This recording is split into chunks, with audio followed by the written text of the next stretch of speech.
वास्तविक संख्या में जो कुछ एक दो क्वेश्चन और आपको सिखा रहे हैं और कुछ ऑब्जेक्टिव सिखा करके इसको आज खत्म करेंगे, ठीक है।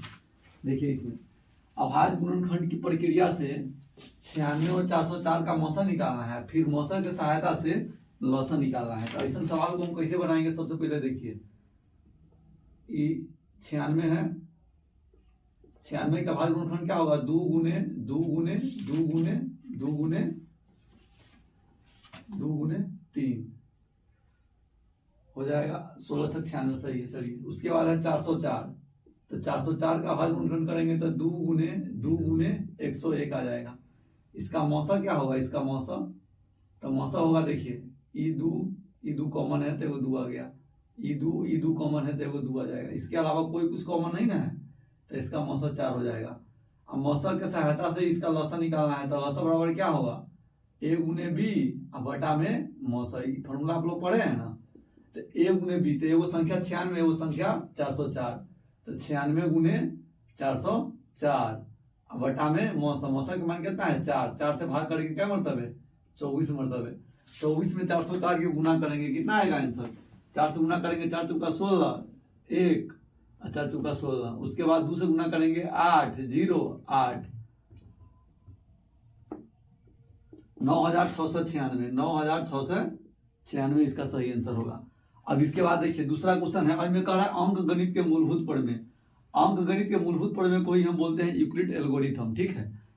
तो यहाँ पर लिखेंगे बड़ा संख्या क्या है, पहले मौसा निकालना है, फिर मौसा की सहायता से लौसा निकालना है। तो इसमें बड़का संख्या कितना है 12576, तो इसको ये मानेंगे। अब बी मानेंगे 4052 को। अंक गणित के मूलभूत प्रमेय, तो यहाँ लिखेंगे अंक गणित के मूलभूत प्रमेय लिखिए, चाहे यूक्लिड एल्गोरिथम लिखिए, कोई दिक्कत नहीं है। अंक गणित के मूलभूत प्रमेय, इसको होता है ए बराबर बी क्यू प्लस आर, जहां 0 छोटा और बराबर है आर, आर छोटा है बी से। ए के मान कितना है 12576, बी के मान कितना है 4052। अगर 4 से गुना करेंगे 3 में, तो 4 3 12000 हो जाएगा, तो 3 मरतबे लगेगा, 3 मरतबे लगेगा, और जितना आएगा उतना को 12576 में से घटाएंगे। 3 मरतबे लगाएंगे तो कितना आएगा, 3 मरतबे लगाएंगे तो 3 दूना 6, 5 3 15, 1 4 3 12, एक घटाएंगे तो 0, यहाँ पर 2, यहाँ पर 4 0, 420 बचेगा। 3 मरतबे लगाए हैं, शेष कितना आया है 420, तो 420 यहाँ लिखेंगे। अब ये 4052 में 420 से लगाएंगे, 420 से लगाएंगे तो 4 नमा 36, 10 मरतबे ज्यादा हो जाएगा, तो 9 मरतबे लगाएंगे, तो 9 मरतबे लगाएंगे तो कितना आएगा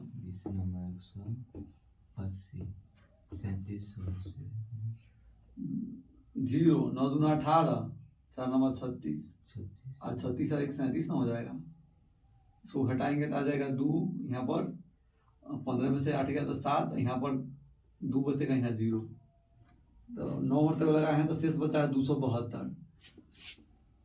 420 में 272 से लगाएंगे तो 1 मरतबे लगेगा, शेष कितना आ जाएगा, घटाइए में से 10 में से 2 गया 8, 11 में से 48, और उसके बाद 3 में से 148, तो 272 को लगाएंगे 148 से, 148 से भी यहाँ भी 1 मरतबे लगेगा। 12 में से 8 गया 4, 6 में से 4 गया 2, 124 बचेगा। 148 को 124 से लगाएंगे तो 1 मरतबे, क्या मरतबे, अक्सर कट नहीं रहा है दिलीप, 24 शेष बचेगा, ये ना कट रहा है जी ना, पूरा बोलो यही बस बनाते हैं। अब उसके बाद 124 में लगाएंगे 24 से, तो 24 पंचे 120, 4 मरतबे, और 24 में लगाएंगे 4 से, क्या मरतबे 6 मरतबे, शेष 0 आ गया ना। इसका मौसा के मान कितना हो गया, मौसा के मान हो गया 4। अब इसका लौसा निकालना है ना, तो लौसा बराबर क्या होता है संख्याओं का गुणनफल अब बटा में मौसा। तो संख्याओं का गुणनफल निकालेंगे तो क्या लिखेंगे, एगो संख्या कितना है 12576, दूसर का संख्या है 4052। अब भाग करेंगे 4 से, 4 दहाई 40, 13 चौका 52, अब इसको इसको मल्टीप्लाई कर देंगे, जितना आएगा उतना इसका लसागु मान होगा। यहाँ गुना करते देखिए 12,576 गुने 1013, 6 3 18 7 3 21 5 5 15 1 16 3 दूना 6 1 7 3 6 7 5 2 1 0 0 0 0, उसके बाद एक और 0, 1 से गुना करेंगे 6 7 5 2 1 8 8 12 6 18 19 10 12 1 13, यहाँ पर 6 1 7 2 और 1 कितना आ गया 1 दहाई 11,000 10,000 लाख 10 लाख करोड़ 1,27,39,388। इसका यही आंसर होगा। अब इसके बाद दूसरा क्वेश्चन देखते हैं बना के, उतना था। देखिए परीक्षा में एक बार क्वेश्चन पूछा हुआ है कि 5005 के अभाज्य गुणनखंडों की संख्या ज्ञात करें, क्या है। तो आई मीन हम आपको क्या बता रहे हैं, इसमें हम आपको गुणनखंड पहले समझाते हैं, सम गुणनखंड, विषम गुणनखंड और अभाज्य गुणनखंड कैसे निकालेंगे इससे हम आपको बताते हैं। इस सब का संख्या पहले हम डिटेल में आपको बता देते हैं, फिर इसको हम शॉर्ट तरीका से दोनों निकालना भी आपको हम सिखाएंगे। देखिए सबसे पहले गुणनखंड होता क्या है समझिए। जैसे मान लीजिए कि 6 के गुणनखंड लिखना है तो क्या होगा 1 2 3 और 6। 12 के लिखना होगा तो 1 2 3 4 6 12। 15 के लिखना होगा तो 1 3 5 15। गुणनखंड के मतलब होता है ऐसा संख्या जो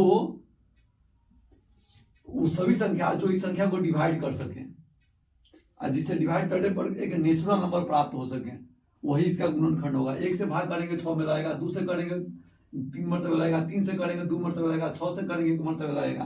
तो ये सारा इसका गुणनखंड हो गया। अब देखिए सम गुणनखंड और विषम गुणनखंड निकालना होगा छोटा संख्या के, तो हम यहाँ से देख कर भी बता सकते हैं। सम गुणनखंड क्या हो जाएगा 2 हो जाएगा, विषम क्या हो गया, इसमें भी विषम 2 हो गया, क्या हो गया 2 हो गया। इसमें देखिए इसका सम गुणनखंड क्या हो गया, सम गुणनखंड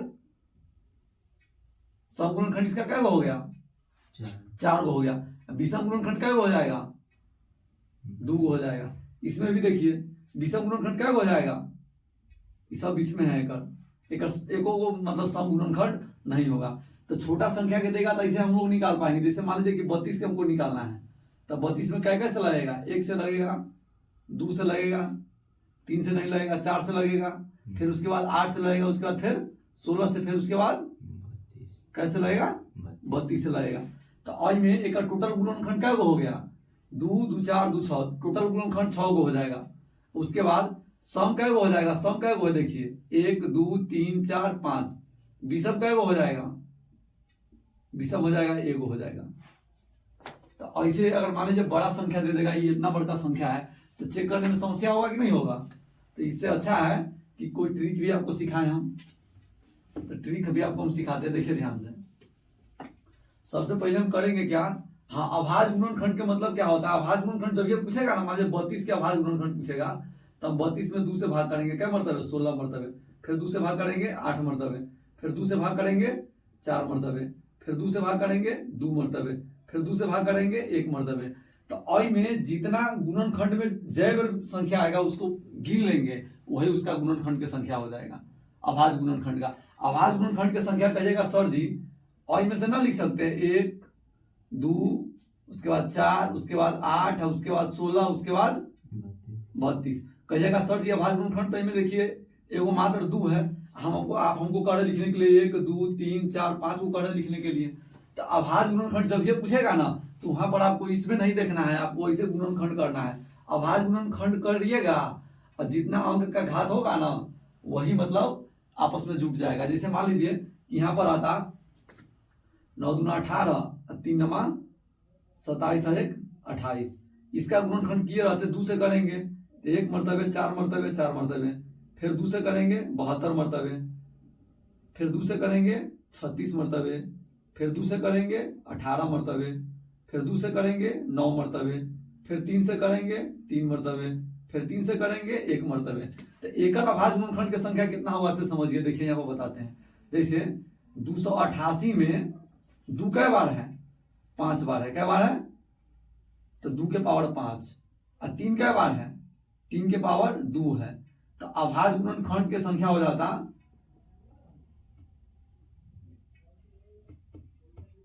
अभाज्य गुणनखंड की संख्या हो जाएगा, पावर देखिए कितना है 5 प्लस 2 7, और इनमें पावर को जोड़ देंगे, अगर 5 भी रहता तो 5 के पावर को भी ऐड कर देते हैं। तो अभाज्य गुणनखंड की संख्या ऐसे निकालना है। ये जो सोचिए कि हम ऐसे करके निकाल लें तो गलती हो जाएगा। आईना में तो एक आपको नजर आएगा, आईना देखिए क्या हुआ है, 1 2 3 4 5 गो है, समझ गए। सम विषम सब आप निकाल सकते हैं, कोई दिक्कत नहीं है। तो हम आपको इसी पर ई गुणन अभाज्य गुणनखंड निकाल के उसी फॉर्मूला से आपको हम सम विषम सब निकालना आपको, और कुल गुणनखंड की संख्या निकालना भी आपको हम अभी अभी सिखा रहे हैं। देखिए ध्यान से, देखिए अभाज्य जब पूछ दिया तो हो सकता है सम विषम आपसे पूछ ले, इसलिए हम एक कदम आगे चल के आपको हम ये सभी बता रहे हैं। यहां पर सबसे पहले इसका आंसर देने के लिए सबसे पहले हम क्या करेंगे, 64 का गुणनखंड करेंगे। क्या करेंगे, 64 का गुणनखंड। तो 64 के गुणनखंड कीजिएगा, अभाज्य गुणनखंड करना है। तो 64 के गुणनखंड में 2 कै बार आएगा, 2 के पावर 6 आएगा, आएगा ना। तो पहला के हमको आंसर देना है, पहला आंसर कह रहा है कुल गुणनखंड की संख्या टोटल क्या होगा से, देखिए कितना हो जाएगा 7 होगा, कितना होगा 7। अब उसके बाद देखिए आप कहिएगा सर जी आप कहें हम काला मान लें, तो यहाँ चेक कर लीजिए। देखिए 64 में कैसे लगेगा, 1 से लगेगा, 2 से लगेगा, उसके बाद 4 से लगेगा, उसके बाद 8 से लगेगा, उसके बाद 16 से लगेगा, उसके बाद 32 से, उसके बाद 64 से। गिनो दिलीप क्या वो है, 7 को है। अब देखिए दूसरा आपको है, दूसरा आपको कह रहा है सम गुणनखंडों की संख्या। तो सम गुणनखंडों की संख्या कह रहा है ना, तो दूसरा में सम गुणनखंड की संख्या बताना है। तो इसमें क्या करेंगे, इसमें भी सम गुणनखंड में जो पावर रहेगा ना, से पावर सीधे लिखा जाता है। तो पावर क्या है, सीधे 6 है, तो 6 लिखा जाएगा। इसमें देखिए सम संख्या क्या है, 1 गो 2 गो 3 गो 4 गो 5 गो 6 गो हो जाएगा। उसके बाद तीसरा देखिए विषम गुणनखंड आवे चाहे नहीं आवे, गुणनखंड में विषम संख्या कोई नहीं ना है, लेकिन एक तो सबके होता है, इसलिए विषम गुणनखंड की संख्या 1 हो जाएगा।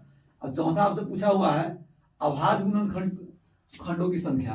तो अभाज्य गुणनखंडों की संख्या क्या हो जाएगा, अभाज्य गुणनखंडों की संख्या जब भी आपसे पूछेगा तो हम इसमें क्या करेंगे, अभाज्य के जो पावर होगा से ही लेंगे। तो ये 2 के पावर 6 है ना, तो ये भी इसका आंसर भी 6 हो जाएगा। अब इसका समझिए, इसमें अभाज्य पूछा है ना, तो इसका पहले हम गुणनखंड करते हैं 5005 का। तो इसमें कैसे लगेगा, 5 से लगेगा, 1 मरतबे 0 0 1। उसके बाद में कैसे लगेगा, उसके बाद में 11 से लगेगा, 11 9 99, 11 एकम 11। 7 से भी लगेगा, 13 7 91, 7 से चेक करना चाहिए था, कोई दिक्कत नहीं है। 13 एकम 13। तो ये 500, जब 5005 बराबर कितना होगा, 5 गुने 11 गुने 7 गुने 13। एक पावर ना कुछ हो तो 1 है, एक पावर ना कुछ हो तो 1 है, एक पावर ना कुछ होता 1 है, इसका पावर ही ना कुछ होता 1 है। तो अभाज्य गुणनखंड की संख्या क्या हो जाएगा, 4। हाँ क्या पावर जोड़ेंगे, क्या करेंगे, हाँ हो जाएगा 1 प्लस 1 प्लस 1 प्लस 1, कितना हो जाएगा 4। इसका बी ऑप्शन सही हो जाएगा। और इसलिए एक और क्वेश्चन आपको लेकर के आपको हम सिखाते हैं, बढ़िया से क्लियर आपका हो सके, इस कारण से जिसमें 2-3 वो संख्या मिक्स रहेगा। चलिए आपको बढ़िया से समझा सके इसके लिए एक और एग्जांपल लिए हैं। देखिए 6400 के गुणनखंडों की संख्या निकालना है, सम गुणनखंडों की संख्या निकालना है, विषम गुणनखंडों की संख्या निकालना है, और अभाज्य गुणनखंडों की संख्या निकालना है। तो यहां क्या करेंगे, देखिए ध्यान से,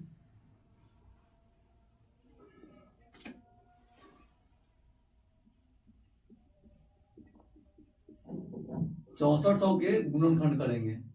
तो 6400 के गुणनखंड कीजिएगा ना, तो इसमें क्या होगा,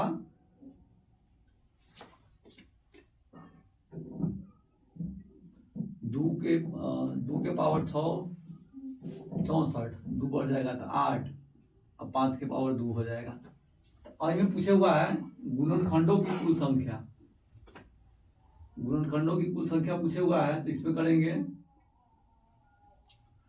एक में पावर 8 है तो 8 प्लस 1 कर देंगे, यहाँ 2 है तो 2 प्लस 1 कर देंगे, तो कितना हो जाएगा, 8 है 1 9, 9 गुने 3 कितना हो जाएगा 27। तो एक टोटल गुणनखंड हो जाएगा 27। पहला पूछा है सम गुणनखंड की संख्या, कौन चीज के? सम गुणनखंड की संख्या। तो सम गुणनखंड की संख्या में एक और तरीका है बनाने का। जैसे देखिए 6400 का अधिक करेंगे तो कितना आएगा? 3200 आएगा ना। तो 3200 जब ये आएगा, यहाँ 3200 आएगा, तो 3200 कर ही सकते हैं ना, 2 के पावर 7 अगुने 5 के पावर 2, तो यहाँ 7 + 1 अगुने 2 + 1 कर देंगे, कितना हो जाएगा? गुणा करेंगे तो 8 गुने 3 कितना हो जाएगा? 8 3 24। तो इसका सही आंसर जो होगा सो क्या हो जाएगा? 24 हो जाएगा। 27 कहाँ इसका 27 होगा, लेकिन इसका 24 होगा। क्या होगा? 24। इसमें क्या है कि जैसे इसका मतलब की होता है, जैसे मान लीजिए 2 से जो कटने वाला है उसको साइड कर दिए, मतलब सिर्फ 2 से कटने वाला सब संख्या कौन होगा? जो 2 से कटेगा। कैसे कटेगा? 2 से। इसका नियम यही होता है। चलिए देखिए, इसका एक और तरीका है जैसे निकालने। अब जैसे सम वाला निकालना है ना, तो इनमें ध्यान रखेंगे, सम वाला जो पावर हो में 1 प्लस नहीं करेंगे, अब विषम पर जो पावर रहेगा वो में 1 प्लस कर देंगे। मतलब 2 पर के पावर में प्लस नहीं करना है, 8 के 8 रहेगा। अब 5 में पावर 2 है तो ये कर देंगे, तो कितना हो जाएगा? 8 गुने 3, तो 24 को हो जाएगा एक और विषम गुणनखंड की संख्या, अधिक सम गुणनखंड की संख्या। तीसरा इसका क्या कह रहा है? तीसरा कह रहा है विषम गुणनखंडों की संख्या। तो विषम के जब ये कहेगा ना, तो में क्या करेंगे? सम वाला को लेना ही नहीं है, विषम वाला में पावर प्लस 1 कर देना है। जैसे इस सम वाला पावर को हमको नहीं लेना है, विषम वाला में 1 प्लस कर देना है, तो 2 + 1 कितना हो जाएगा? 3। आज दोनों के जोड़िए, सम प्लस विषम हो गया, टोटल के बराबर 27। आभाज्य गुणनखंड का देखिए, आभाज्य गुणनखंड वाला में आपको बताया ना कि जो पावर होगा सही जुड़ जाएगा। तो 8 + 2 कितना हो जाएगा? 10। अब वैसा सवाल को छूटेगा थोड़ा सा दीदी की, सब बन जाएगा, सब बन जाएगा ना, कोई दिक्कत नहीं ना है। चलो ठीक, वीडियो रोक दो, ये भी ना। चलिए अगला क्वेश्चन देखते हैं। क्वेश्चन है, सिद्ध करें कि किसी धन पूर्णांक जो 5 के + 1 के रूप का है का वर्ग भी उसी रूप का होता है। देखिए ध्यान से, सबसे पहले हम समझेंगे, में लिखेंगे क्या? ऐसा सवाल ना यूक्लिड एल्गोरिथम के फॉर्मूला है ना, उससे बनता है। लिखेंगे यूक्लिड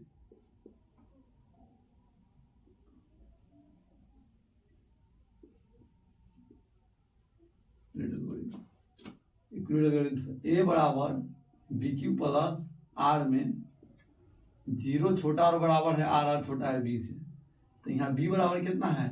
5 है। तो R बराबर कितना होगा? 1 2 3 4 बचेगा। तो धन पूर्णांक हम क्या मान सकते हैं?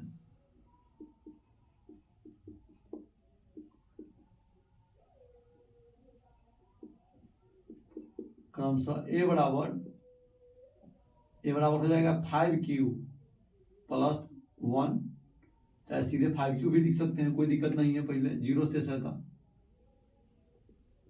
अब उसके बाद ए बराबर 5Q + 1 लिख सकते हैं। इसी प्रकार 5Q + 2, 5Q + 3, 5Q + 4 इत्यादि भी लिख सकते हैं, कोई दिक्कत नहीं है।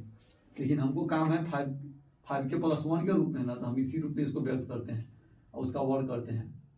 तो ए गुने ए का मान हमको निकालना होगा, तो हम लिख सकते हैं 5Q + 1, तो सीधे A² लिखिए 5Q + 1 के होल स्क्वायर। तो यहाँ लिखेंगे 5Q के स्क्वायर + 2 गुने 5Q गुने 1 + 1 के होल स्क्वायर।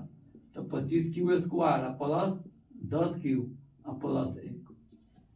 और इनमें से क्या कॉमन हो सकता है? 5 कॉमन हो सकता है। यहाँ लिख सकते हैं 5Q² + 2Q + 1। अब यहाँ K के रूप में व्यक्त करना है, तो माना कि 5Q² + 2Q बराबर में K। ये पूरा के जगह पर K रखेंगे तो क्या हो जाएगा? 5K + 1। इसलिए A² बराबर 5K + 1 प्रूव। ऐसे क्वेश्चन को इसी बनाएंगे। अगर सीधे धन पूर्णांक कहा रहता है लिखने के लिए, वर्ग नहीं करने के लिए, तो इतना ही पर लिख के रुक जाते हैं। अगर कहता बताइए कि 5Q + 1 होगा तो 5Q + 1 लिख देते, 5Q + 3 रहता था 5Q + 3 लिख देते। तो यहाँ कह रहा है कि इसी रूप का कोई सवाल है। देखिए इसी रूप में है कि नहीं है? K की जगह खाली Q है, इसको वर्ग किए हैं, तो हमको K के रूप में सिद्ध करना है। तो यहाँ पर K मान लेंगे, M के रूप में रहता तो यहाँ पर M मान लेते हैं। रेकनिंग है ना, 0.4 ऊपर रेकनिंग है, तो एक 3/9 है, एक 4/9 लिख सकते हैं। एक बटा भर के जोड़ करेंगे तो क्या हो जाएगा 7/9, तो इसका सही आंसर होगा 7/9। पहले इसको परिमेय संख्या में बदल देंगे तब ऐड करेंगे। देखिए 0.375 के p/क्यूब में बनाएगा 1000 है ना, आज की पावर 0 नहीं है ना ऑप्शन में, और 0 और 2 के पावर 0 का मान क्या होगा, तो 8 की पावर 0 मतलब 1 और 2 के पावर 0 मतलब 1, दोनों के गुना करेंगे तो कितना आएगा 1, इसका बी ऑप्शन सही होगा। निम्नलिखित में कौन अपरिमेय संख्या नहीं है? अपरिमेय संख्या नहीं है मतलब क्या होगा परिमेय संख्या, देखिए ई परिमेय संख्या के द्वारा अपरिमेय संख्या जुड़ रहा है तो अपरिमेय, परिमेय में से अपरिमेय घट रहा है तो ये अपरिमेय, ये देखिए ऊपर अपरिमेय नीचे अपरिमेय, कटने वाला है नहीं तो ये अपरिमेय हो जाएगा। तो इसका मतलब क्या होगा, ई वाला परिमेय होगा। जब 3 गो अपरिमेय है तो चौथा क्या होगा परिमेय होगा। तो कह रहा है अपरिमेय नहीं है मतलब परिमेय है। एक बना के भी आपको हम समझाते, देखिए √12 है ना, अब बटा में रूट कितना दिया हुआ है, √3 है, तो √12 को लिख सकते हैं √4 और गुने √3, आई बटा में √3 है तो √3 से √3 खत्म और 4 का वर्गमूल 2, तो क्या है परिमेय संख्या, इसलिए डी क्या होगा परिमेय होगा, अपरिमेय नहीं होगा। 2 तथा 2.5 के बीच की अपरिमेय संख्या, देखिए 11 के वर्गमूल निकालेंगे तो 3 दशमलव कुछ आ जाएगा, तो 2 से बेसी ना होगा, 2.5 से बेसी ना हो गया तो ये नहीं होगा। 5 का वर्गमूल निकालेंगे तो 2.236 होगा, तो ये 2 और 2.5 के बीच में आएगा, यही होगा √5 इसका आंसर हो जाएगा। ये 2.25 है का निकालेंगे तो 1 से कम हो जाएगा, मतलब 2 से कम हो जाएगा, तो ये वाला मान भी नहीं होगा। इसको निकालेंगे तो 3 से बड़ा मान हो जाएगा, तो ये भी नहीं होगा, ये भी नहीं होगा, √5 हो जाएगा। निम्नलिखित में कौन परिमेय संख्या है? परिमेय संख्या कह रहा है ना, तो परिमेय संख्या के लिए क्या करेंगे, देखिए ध्यान से, इसको रूट से बाहर करेंगे, तो इसको रूट से बाहर करेंगे ना तो ये आएगा 1/12, ये परिमेय संख्या है, ये सब अपरिमेय होगा। पहले क्या हो गया परिमेय, तो ये सब क्या हो जाएगा अपरिमेय। आगे देखिए ध्यान से, यहाँ कह रहा है 140 में 2 के पावर x और गुने 5 की पावर y गुने 7 के पावर z हो तो x प्लस y या माइनस z का मान निकालना है। तो सबसे पहले हम क्या करेंगे, 140 का गुणनखंड करते हैं, यहाँ जगह बनाते हैं, थोड़ा सा इसको मिटा के 140 का गुणनखंड करेंगे, क्या होगा 140 के गुणनखंड जब भी हम करेंगे तो हो जाएगा 2 गुने 5 गुने 7, ये ना आएगा, ठीक है हाँ 35 गुना 70 गुना 140, तो 2 के पावर 2 हो गया, 5 के पावर 1 और 7 के पावर 1, तो x plus y plus z, एक तुलना करेंगे, देखिए 2 के पावर x है तो x के मान 2 हो गया, यहाँ 5 के पावर y है तो y के मान 1 हो गया, 7 के पावर z है तो z के मान 1 हो जाएगा, यहाँ माइनस है तो यहाँ माइनस रखेंगे, आई वाला फॉर्मूला में यहाँ माइनस के मान निकालना तो यहाँ माइनस रखेंगे, तो क्या आएगा आंसर 2 आएगा। एक कौन ऑप्शन सही होगा, एक पहला ऑप्शन सही हो जाएगा। अब इसी अगला क्वेश्चन इसका देखते हैं। अगला क्वेश्चन देखिए, अगला 14 है, दो संख्याओं का मौसक कितना है 15 है तथा लौसक 105 है, यदि उनमें से एक संख्या 5 है तो दूसरी संख्या b बराबर क्या होता है मौसक गुने लौसक, तो 15 गुने 105 अब बटा में 5 हो जाएगा, तो 5 से क्या डिवाइड करेंगे क्या मर्तबे हो जाएगा,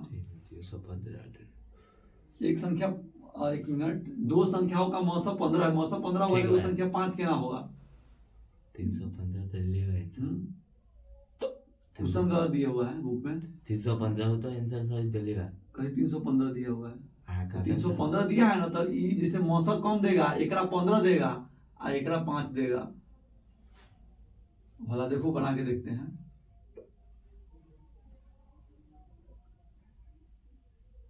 मौसक के 5 करना होगा और इसको 15 करना होगा, देखते हैं 315 दिया है, 315 से मतलब नहीं ना है, कोई भी दो संख्या के मौसक लेबू तो मौसक संख्या से छोड़ के ना आ जाते ठीक, उनमें से एक संख्या ई है तो 5 दिया और 3 से ही 35 मरतबे, ऑप्शन में 35 नहीं है, ऑप्शन में कहीं ना कहीं 35 देना पड़ेगा, कौन ऑप्शन के बना दो। चलिए, दो संख्याओं का मौसक 5 तथा लौसक 105 है, तो इनमें से एक संख्या क्या होगा, 29 ले लेते हैं। चलो आगे देखो 15 नंबर क्वेश्चन है। 15 नंबर क्वेश्चन का रहा है 2700 के कुल गुणनखंडों की संख्या, कुल गुणनखंडों की संख्या ज्ञात करना है। तो 2700 को जब ये हम गुणनखंड करेंगे तो कितना आएगा? 2700 का मतलब है इसमें आएगा 2 के पावर 2, 3 के पावर 3 गुने 5 के पावर 2 आएगा। समझ गया? तो एक कुल गुणनखंड चाहिए ना, तो जितना पावर है पावर में एक प्लस करके गुना करते चल जाइए। तो कितना आ जाएगा? यहाँ जाएगा 3, यहाँ जाएगा 4, यहाँ जाएगा 3, 4 × 12 = 36। 36 को अगर कुल गुणनखंड है। इसमें सम गुणनखंड कहाँ है ना, तो सम गुणनखंड कहाँ है, तो सम वाला के पावर को नहीं ऐड करना है एक प्लस करके, मतलब सम में एक ऐड कर देना है। 5 की पावर 2 है तो इसमें भी 2 + 1 कर देंगे तो हो जाएगा 2 गुने 4 गुने उसके बाद 3, 4 × 12 दूना 24 हो जाएगा। कितना हो जाएगा? 24। 2700 के अभाज्य गुणनखंड की संख्या निकालना है। कौन चीज के? अभाज्य गुणनखंड के। तो अभाज्य गुणनखंड की संख्या निकालने के लिए आपको क्या बताए थे? जितना पावर है उसको ही जोड़ देना है। तो 2 + 3 + और 2 कितना हो जाएगा? 7 हो जाएगा। ये कह रहा है 2700 के विषम गुणनखंडों की संख्या निकाले। तो विषम वाला में क्या करना है? विषम वाला में सम वाला को नहीं लेना है। क्या करना है? सम वाला को नहीं लेना है, बाद बाकी सम में एक प्लस करके गुना कर देना है। तो 3 + 1 गुने 2 + 1 कितना हो जाएगा? हो जाएगा 4 गुने 3 कितना हो जाएगा? 12। तो 12 को हो जाएगा। देखिए टोटल 36 को है, सम 24 को, तो विषम 12 को जोड़ेंगे तो क्या हो जाएगा? 36 को। चलिए आज का सेवा समाप्त हुआ और वीडियो को आप लोग शेयर कर दीजिएगा और चैनल को सब्सक्राइब करना ना भूलिएगा जो आदमी वीडियो देखिएगा, ताकि आपको और वीडियो आपको मिल सके हमारे चैनल से। आज चैप्टर को, इस चैप्टर को खत्म कर दिया है ना। अब इसके बाद हम आपको त्रिकोणमिति पढ़ाएंगे और आपका भी काम है कि जब हम आपके लिए वीडियो बनाते हैं, अच्छा क्वेश्चन खोज करके लाते हैं आपको सिखाने के लिए और सिस्टम बेस से सिखाते हैं, तो आपका भी तो दायित्व बनता है कि आप लोग वीडियो को शेयर कर दीजिए, जिससे मतलब अधिक से अधिक लोग को हमारे वीडियो का लाभ मिल सके। जो हम मेहनत करते हैं उसका लाभ आप लोग को मिल सके।